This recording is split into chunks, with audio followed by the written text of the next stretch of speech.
experienced self-distance. It wasn't until I've done exercises that my vision broadened to some extent. I also spoke about psychological figures. One time that I was really skeptical. It took 29 years now.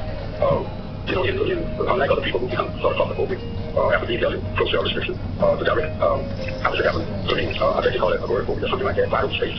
The thing that I kind of dread. Even now, I'm in my territory, a place that I've only known for after raised up in. I am because this particular space, it's hard for me to get that amount of location avoidance, and that has been my problem. And I'm sure it's psychological, but someone else will probably have to explain psychological aspect of that.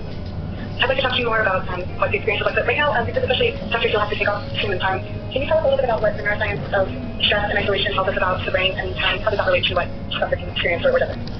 So I want to start by saying that we don't have much direct evidence or any direct evidence from people who actually have undergone kind of experience that Strickland has undergone, or even a much deeper duration of isolation in prison. But neuroscience has a lot of information about the impact of many of those elements, each one at a time, and each one of them can be extremely important to changing the brain in a non-good way. Being in the dark all the time, or if not in the dark, not being connected to the daily rhythm of when the sun rises and sets, being inactive or having very limited periods of activity, not having visual stimulation, and especially not having social interactions. Each one of those by itself has been studied both in humans, but especially in animal models, and each one of those has long-lasting, sometimes irreversible effects on the brain. And then the consequences of being isolated can cause stress and depression, as Dr. King has shown. And the stress and depression that ensues from the combination of circumstances, it in itself then can feedback, goes back to the brain, and can damage the brain at the physical level. So that we can see brain cells changing, shrinking, that we can see that the growth of new cells in those parts of the brain that had ongoing growth, that growth of new cells go down. The volume of certain parts of the brain, like the hippocampus, is actually diminishing and shrinking. So that's what depressed people. Maybe sounds like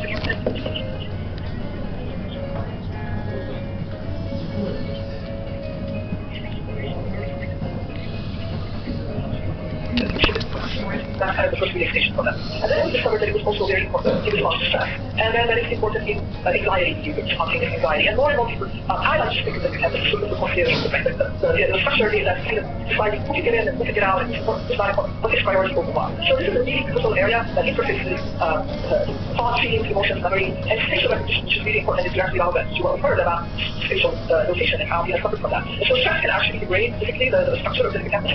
Depression makes it shrink, and you can extract a lot of consequences just from that alone. This is one of many areas that has been shown to change as a result of reduced stress and depression, for example. Thank you so much. I didn't think of your cases to cover the thank you so much for taking the time. So, back to this question of what we do and what we don't know about solitary confinement effects on people. Dr. Can you tell me a little bit about your project? First of all, a little bit of history. I understand that solitary confinement is not always a typical punishment in the U.S., but it has become used more widely. Am I correct? Can you tell us how that developed and where we stand now? Yes. Actually, solitary confinement was used in the 18th and 19th century for very extensively in the United States and throughout Europe. But it was ended. Usually it was ended by the end of the 19th century virtually everywhere in the world, largely because we understood then that solitary confinement had the capacity, the very dangerous capacity to change and transform and harm people who were subjected to it. And so we in essence did away with it and used it only on a very limited frequent basis. So people would be placed in solitary confinement for a period of weeks, maybe even months, but never on a widespread basis and never for very long periods of time. Until it then returned in the late 1970s and 1980s, primarily confined to the United States. Most other countries did not follow suit. So this was a time in the United States when it was the beginning of mass incarceration. We were beginning to put more and more people in prison. Prisons became very, very overcrowded. It was also a period of time during which increasing numbers of mentally ill prisoners were being brought into the prison system because of dismantling of the mental health system in the United States. And unfortunately, we also happened to be a time in this nation to essentially relinquish its commitment to rehabilitation, which meant that prison systems didn't have very many incentives that they could offer prisoners by which they could control their behavior. So when it came time to control this large influx of people, many of whom were mentally ill, prison systems resorted to punishment. They resorted to separation and isolation. It started first as an expedient because they really frankly didn't seem to know what else to do. And it has become, in essence, functionally autonomous. There's no good evidence that it works, and there's certainly no good evidence that it benefits the people who are there. A large and growing amount of evidence that it's harmful, that it's harming painful, that it puts people at serious risk of great psychological harm, and that it does this without accomplishing anything positive, not only for the inmates themselves, but for the prison system at large. And indeed, to the extent that it accomplishes anything for the prison system, there's no evidence that there are not many, many other ways that you can accomplish the same thing, namely controlling prison behavior, but doing so in a way that is much less harmful to the people who are controlled in this way. What are the most striking findings from your own work about the specific forms of psychological damage that occur as a result of solitary confinement? What's the most convincing evidence? Well, there's a range of evidence. It's convincing in its totality. I've been doing this research for about 20 years, and I've done systematic assessments of probably over 500 inmates in solitary confinement in different parts of the country, including large representative samples of this randomly selected from the population of solitary confinement. And the one thing I can tell you is that the overwhelming number of them are experiencing severe emotional pain, and they're suffering from these environments. And this pain and suffering does not go away. It's not something you get used to after a week or a month or even a year. I've been in people who've been in for short periods of time and people who've been for long periods of time. They all report the pain and suffering that we experience. There are indices of psychological stress, which also occur with high frequency in these units. So people report headaches, trouble sleeping, nervousness, heart palpitations, which are very high rates, all stress-related reactions. There are also pathological reactions to isolation. People cannot handle handle the lack of meaningful human contact and physical touch. They become extremely depressed. Many of them. There are high rates of hopelessness and helplessness reported in these units. And unfortunately, in extreme cases, these are units where there are extremely high rates of self-harm and even suicide, much higher rates than anywhere else in the prison system. Prisoners reported problems with anger or impulse control. They reported hypersensitivity to stimulation. And then there are a whole range of social dysfunctions which occur. We think for a moment solitary confinement means you have to learn to live without people, to live without normal social interaction. And what happens is that people begin to lose a sense of self, who we are, what we are as social beings is destabilized in environments like this. So people begin to lose a sense of their own identity. They also lose a sense of their own capacity to interact with people. And so they find themselves becoming increasingly anxious around people in those few moments where they do get an opportunity to interact. And all these things are very painful and dysfunctional for people in solitary confinement, but they can become much more problematic for people when they're released from solitary confinement and they're then expected to resume a full social existence in a complicated social world that is fundamentally different from the one they're living in. And many people have a very, very difficult time with that, and it's a transition that we typically don't give people much help with. You mentioned that a lot of people are released without just directly from solitary into parole. Mr. King, was that your experience? Did you have a transition period? And I'm wondering, do these assessments of the data ring true for you with your own experience? You talked about your site and space, but did you experience that pain, that mental pain that Dr. King is describing? Yes, to some degree, of course, I experienced the mental pain that comes with being dealing with restriction of being in cage. It's very, very stressful. I think I point out, at one time that in my writing, that I don't see why, the certain things in which I went through. I don't understand why I am not totally psychotic and totally insane, but they were trying experiences of being in solitary confinement. We describe it almost as being something that is evil. It strips you of almost dignity, pride, everything. I mean, that's everywhere that's how many physical aspect inside solitary of being held in prison in solitary confinement, because all your movement, just being put in your movement of control within. So everywhere you go, you have to be shackled down, gagged, and then they bring you completely, demonized and really took practices before you leave the cell. You have to submit to it. I also see that though you had been in the cell for quite some time, you had never came in contact with anyone else, but you were subjected to physical search, not because the administration feels know that you have anything or that you will have anything, because most of the NHS, when you sometimes 24 hours a day, cannot get anything that is known or called the administration might get as time to think. But nevertheless, when you have to come out of your cell hours, your hour you may get on your exercise, your other time that you may have to go to the hospital, or you have to be subjected to those humiliating practices. That is just, one of the aspects of, and this is a daily thing that occurs with prisoners on a daily basis, and we replicate as those numbers up on a daily basis. You can imagine how many people who will take humiliating practices because it is done nationwide and everywhere in prison in solitary confinement. So, getting that thing on a daily basis, which is enough to cause some type of psychological stress, it can cause you to witness the fact of yourself as being witness. And perhaps that has a lot to do with people attempting cutting and committing suicide and succeeding in all of this at some point. So, solitary confinement, there are many side effects as a result of being kept in an environment like that. If you were in a prison, if you were classified, as like we were in the state prison, we were considered threats to security. So they could keep you in an environment like that for from now on. And we all had life sentences between you were there without the hospitals of parole, probation, suspicion sentence, and you have to go to bed on a daily basis. That is much more. When you were in prison in your 20s, did you have a family at that point? Yes, I had. In a city family. Of course, my mother, who died a long time ago. Before I was in the prison at the time, she was dead.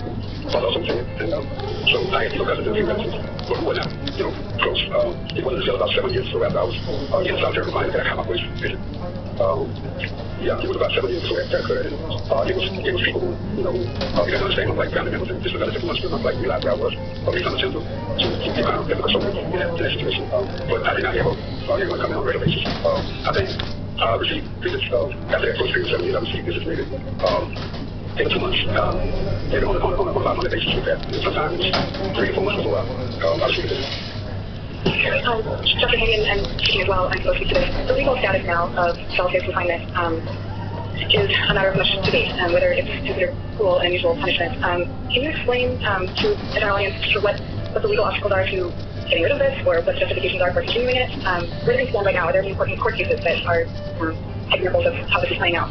Yes, I think it's probably fair to say that the standards are in some degree of evolution at this point.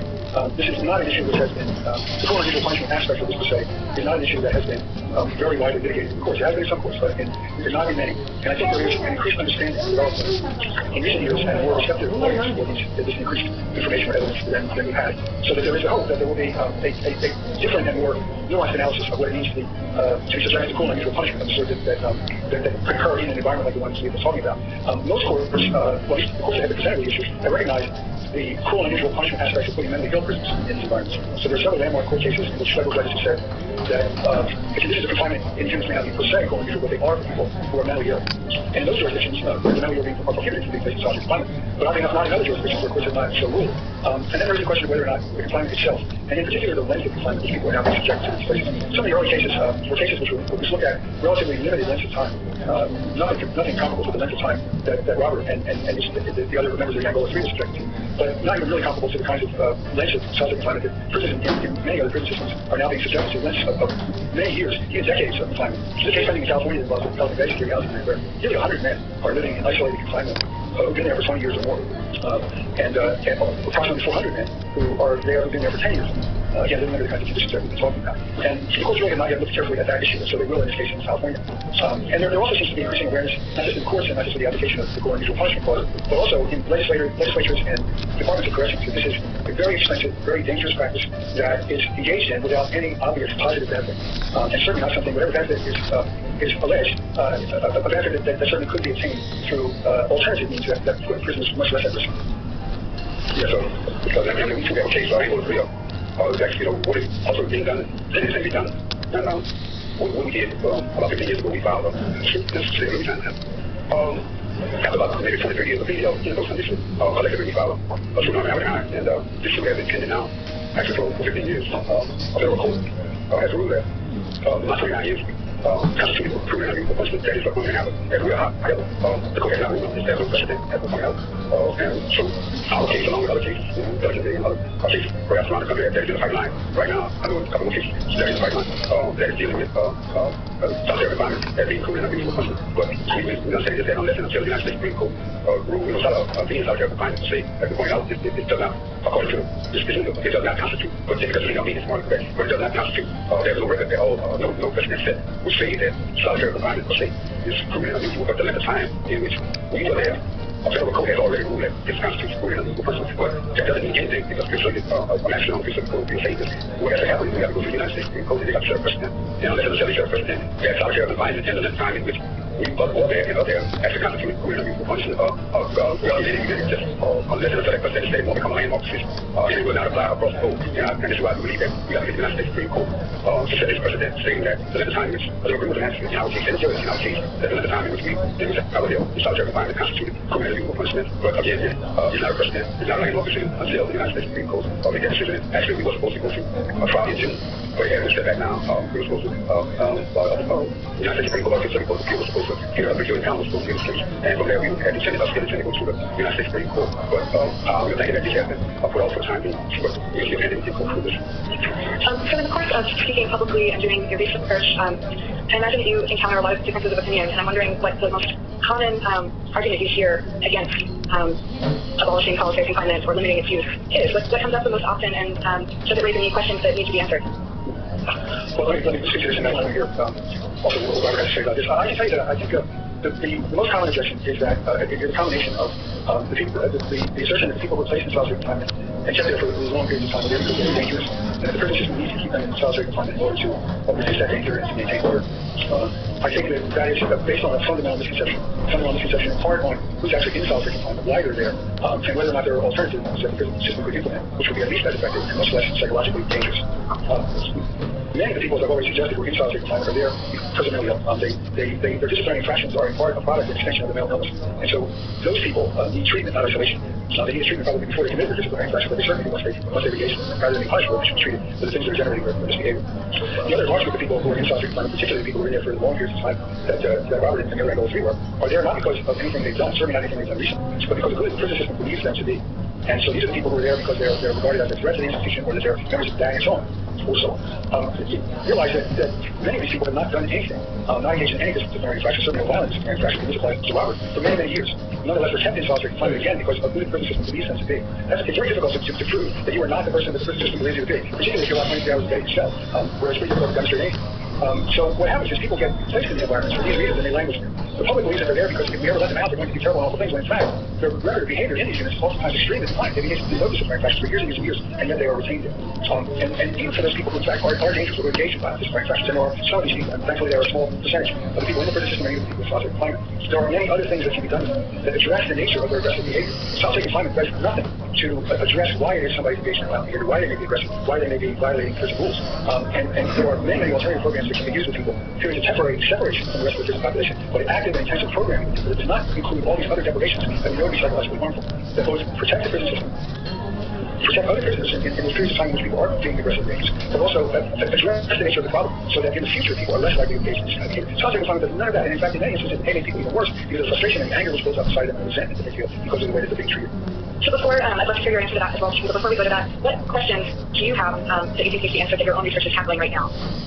Well, what I've been doing is as carefully as I can, mapping the ways in which people are affected by this. The one area where we haven't done very much research, and I would like to see more evidence, significant more evidence developed, is on what happens to people when they get out of these environments and what kinds of programming can we introduce to help them effectively transition from being in solitary confinement to being able to function either in a mainline prison environment or in a free society if and when they actually get released. Here's the area where prison systems do very little, and we've had very little research about what they ought to be doing to ease that transition, because many people also will come out of prison and need to deal with the tools with which they can successfully reintegrate after this terrible experience that they've had in solitary confinement. So, Mr. King, I'd like to give you the last word because we only have about 4 minutes left before we wrap up. Your parting thoughts about what bigger questions this issue raises, what's meant in your own life. If you'd like to tell us a little bit about your new book, please do, and then I will briefly wrap this up. Thank you guys so much, but please just tell us your last thoughts. Well, I think I can answer pretty sufficiently. I don't think I can really pick up on that. I guess the only thing that I would say with regards to an aspect of solitary confinement is that Albert Woodfox is a prime example of one of them. The last one was Penguin, I guess, still remains with his case after those times with twice my federal judge. He hasn't had a write-up in about 25 years. He's been kept in solitary confinement since we don't have to put this at all. But nevertheless, he kept at the discretion of prison officials who have the misconception that he belonged there, like Dr. Einstein. I mean, it's good enough. I think, what we have to strive for to kind of get the United States Supreme Court self-president. That is something that should be undone. That, the prisons in Louisiana and in the United States problem did not always use solitary confinement. Throughout the large majority of the population in many people, it was not done in such an extensive manner. 6 months or so was the period at one time before cell restriction. Before God was dealt in, I'm talking about before the cell restriction, they changed the concept of prison before cell restriction. People were dealt in solitary confinement for maybe 6 months, if that, 2 weeks sometimes.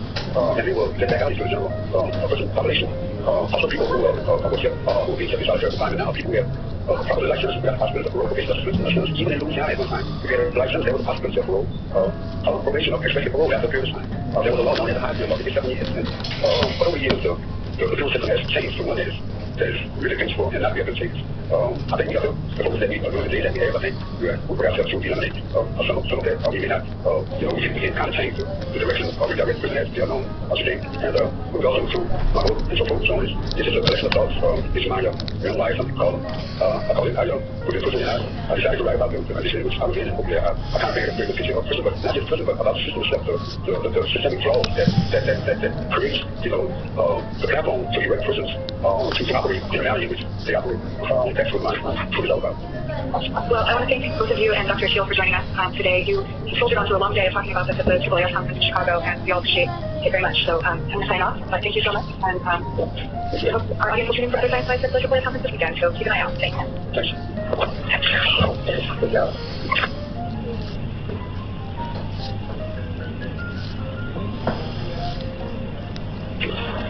Are live, I believe.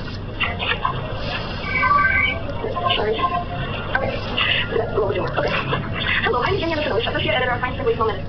Welcome to our Science Translational Medicine live chat. Today, I will be chatting with Dr. Josephine Briggs, the Director of the National Center for Complementary and Alternative Medicine, and Dr. Dean Briscoe, an integrated medicine practitioner and researcher at the University of Kansas. Welcome, ladies. We'll be discussing recent advances and challenges in combining alternative medicine with conventional therapy, and the state of current research on discussion. We welcome our audience and ask that you post questions for Dr. Briggs and Dr. Briscoe in the comment section at the bottom of the live chat page. I'd like to start off with a question for now while our audience gets settled in a second. One thing that I would like to start off with is a question for Dr. Briggs. What are the most promising alternative therapies that are being studied today, and which of these would you say be successfully combined with conventional medicine? So the area that we're emphasizing is showing a lot of promise are therapies that come from other traditions but are being incorporated increasingly into pain management. And that includes things like massage, meditative therapies like mindfulness, and therapies including acupuncture. Pain management, as every doctor knows, is just a terribly complex and difficult problem. And these mind and body approaches are being widely used by Americans for pain. Our surveys regularly show that the main reason people turn to non-mainstream health practices is for pain management. And at least some of the time, there's enough data to say that something there is helping. So we're working hard to build a tough, rigorous evidence base that will really guide when and where and for whom these approaches can be shown with the classic rigor of randomized trials to help the pain management. So that's where I would start, is saying that's one important big area of promise. Dr. Briscoe, would you say that there are any recent research findings in the field of complementary medicine that you feel are particularly important and should be widely applied to patient care?